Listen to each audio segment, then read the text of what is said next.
Ketegangan global memanas setelah Iran menutup akses di Selat Hormuz sebagai balasan atas serangan militer gabungan Amerika Serikat dan Israel. Dampaknya langsung terasa ke pasar energi dunia. Harga minyak melonjak tajam dan sejumlah negara mulai mengambil langkah darurat untuk menjaga pasokan energi mereka. Penutupan Selat Hormuz, jalur pelayaran strategis yang dilalui sekitar sepertiga perdagangan minyak dunia, langsung mengguncang pasar global. Harga minyak mentah jenis Brent melonjak menembus $100 AS per barel. Bahkan diproyeksi dapat menyentuh $150 per barel jika konflik terus berlanjut. Gangguan ini tak hanya memotong pasokan minyak hingga lebih dari 20 juta barel per hari, namun juga menghambat distribusi gas alam cair dari kawasan Teluk ke berbagai negara. Amerika Serikat dan Israel terus meningkatkan serangan ke target strategis Iran, termasuk fasilitas nuklir dan energi. Iran tak tinggal diam dan melancarkan serangan balasan ke wilayah Israel dan menyasar area sensitif. Perang ini kini menyentuh fasilitas infrastruktur kritis, nuklir dan energi, dua sektor yang bisa memicu bencana global.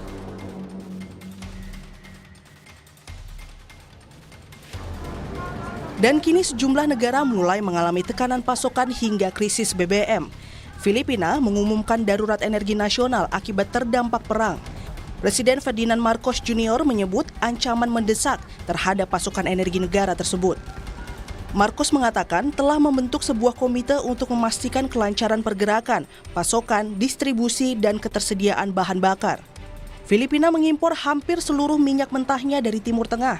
Negara ini telah berupaya keras untuk mengatasi kenaikan harga yang dipicu perang AS Israel terhadap Iran. Korea Selatan pun masuk dalam status siaga energi. Di Asia Tenggara, di kota Phnom Penh, Kamboja, kelangkaan BBM mulai terjadi. Para pengemudi tuk-tuk harus mengantri panjang untuk mendapatkan BBM di SPBU. Sebagian harus mendorong kendaraannya karena sudah kehabisan bahan bakar. Harga BBM juga naik. Pemerintah di berbagai negara kini mulai menerapkan kebijakan penghematan energi hingga membatasi konsumsi BBM bersubsidi untuk menjaga stabilitas pasokan. Di Amerika Serikat, lonjakan harga BBM juga menjadi sorotan.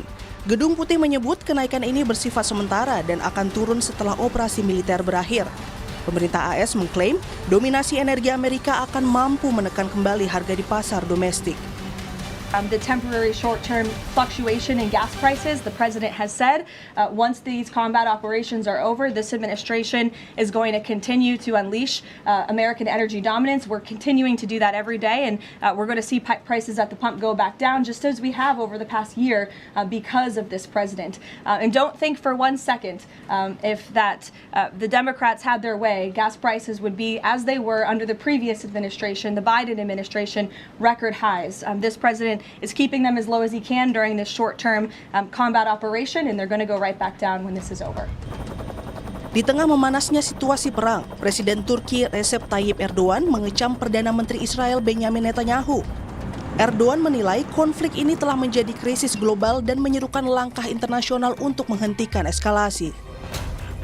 Son 25 gün bize şunu göstermiştir. Savaş, İsrail'in savaşı olmakla birlikte bedelini tüm dünya ödüyor. Savaş, Netanyahu'nun İkbal Savaşı ama ceremesini 8 milyar çekiyor. Netanyahu'nun başında olduğu katliam şebekesi bölge barışı adına, insanlık adına artık derhal durdurulmalı. Her ülke bu konuda cesur ve ön alıcı bir tutum sergilemelidir. Di tengah ketegangan, Malaysia mengambil langkah diplomasi yang cukup efektif. Perdana Menteri Anwar Ibrahim menyatakan kapal tanker Malaysia kini diperbolehkan melintasi Selat Hormuz. Keberhasilan ini didapat setelah lobi langsung ke Iran, serta komunikasi dengan negara-negara kunci di kawasan. Namun, pemerintah Malaysia tetap menyiapkan langkah antisipasi, termasuk mempertahankan subsidi sekaligus membatasi distribusi BBM bersubsidi. Saya ambil kesempatan juga ucapkan terima kasih kepada Presiden Iran kerana awal memberi laluan dan sekarang kita dalam proses untuk melepaskan kapal minyak Malaysia dan pekerja yang terlibat supaya dapat meneruskan perjalanan mereka pulang. Tapi untuk kita sekarang, kita terpaksa tangani kerana kesan daripada sekatan di Selat Hormuz, kemudian peperangan, bekalan minyak dan gas yang terhenti, semua nak ada kesan kepada kita. Lalu bagaimana dengan Indonesia? Menteri Energi dan Sumber Daya Mineral Bahlil Lahadalia memastikan pasokan BBM nasional masih aman. Pemerintah menyebut cadangan energi dalam negeri masih terjaga dan distribusi berjalan normal. Meski demikian, pemerintah juga mulai mencari sumber pasokan alternatif dari negara lain sebagai langkah antisipasi jika konflik berlangsung lama. Bahwa sekalipun negara-negara lain, negara tetangga sebagian negara di Asia sudah mulai masuk dalam keadaan yang tidak diharapkan oleh hampir semua negara dalam darurat, kita harus yakin kepada rakyat Indonesia bahwa solar kita, insya Allah tidak lagi kita lakukan impor. Jadi clear. BBM berbentuk bensin, sebagian 50% kita masih impor, sebagian kita dalam negeri. Tetapi kita sudah mencari alternatifnya, termasuk telurnya. LPG kita masih impor, kurang lebih sekitar 70% dari produk kita. Tetapi saya ingin kepada Bapak Ibu semua, insya Allah kita juga dalam kondisi yang sampai dengan beberapa hari itu insya Allah dalam kondisi yang baik. Pemerintah juga mengimbau masyarakat untuk tidak melakukan panic buying. Karena sejumlah negara di Asia telah mengalami gejala tersebut akibat kekhawatiran akan kelangkaan BBM. Pemerintah mengklaim stabilitas pasokan masih terjaga, namun tekanan global tetap menjadi ancaman nyata. Hikmahanto Juwana, pakar hukum internasional Universitas Indonesia, menilai krisis ini menjadi peringatan serius bagi Indonesia.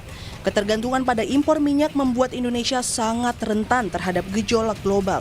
Dan seharusnya pemerintah mulai menerapkan kebijakan terkait penghematan energi, karena perdamaian antara Amerika, Israel dengan Iran belum tahu kapan akan tercapai. Ditambah belum ada alasan yang jelas kenapa kapal Indonesia belum diberi izin melintas di Selat Hormuz. Ya, pertama saya ingin sampaikan ya, kita di Indonesia perlu ada sense of crisis ya, bahwa ini akan berdampak pada kita di Indonesia. Kedua, mohon maaf sekali Pak Bahlil, jangan terlalu percaya diri gitu ya. Nanti seperti pada waktu Menteri Kesehatan pada awal itu ya, kita kena COVID itu yang mengatakan bahwa kita akan tenang, kita aman, kita negara tropis akan mati sendiri. Ternyata juga terdampak juga. Jadi memang saya bisa paham bahwa pemerintah harus punya komunikasi yang baik ke masyarakatnya supaya mereka tidak panic buying dan lain sebagainya. Tetapi di satu sisi juga kita harus menyadarkan kepada publik kita bahwa kita harus berhemat dengan energi ini, BBM. Kalau perlu juga dijatah ya, sehingga kita bisa panjang.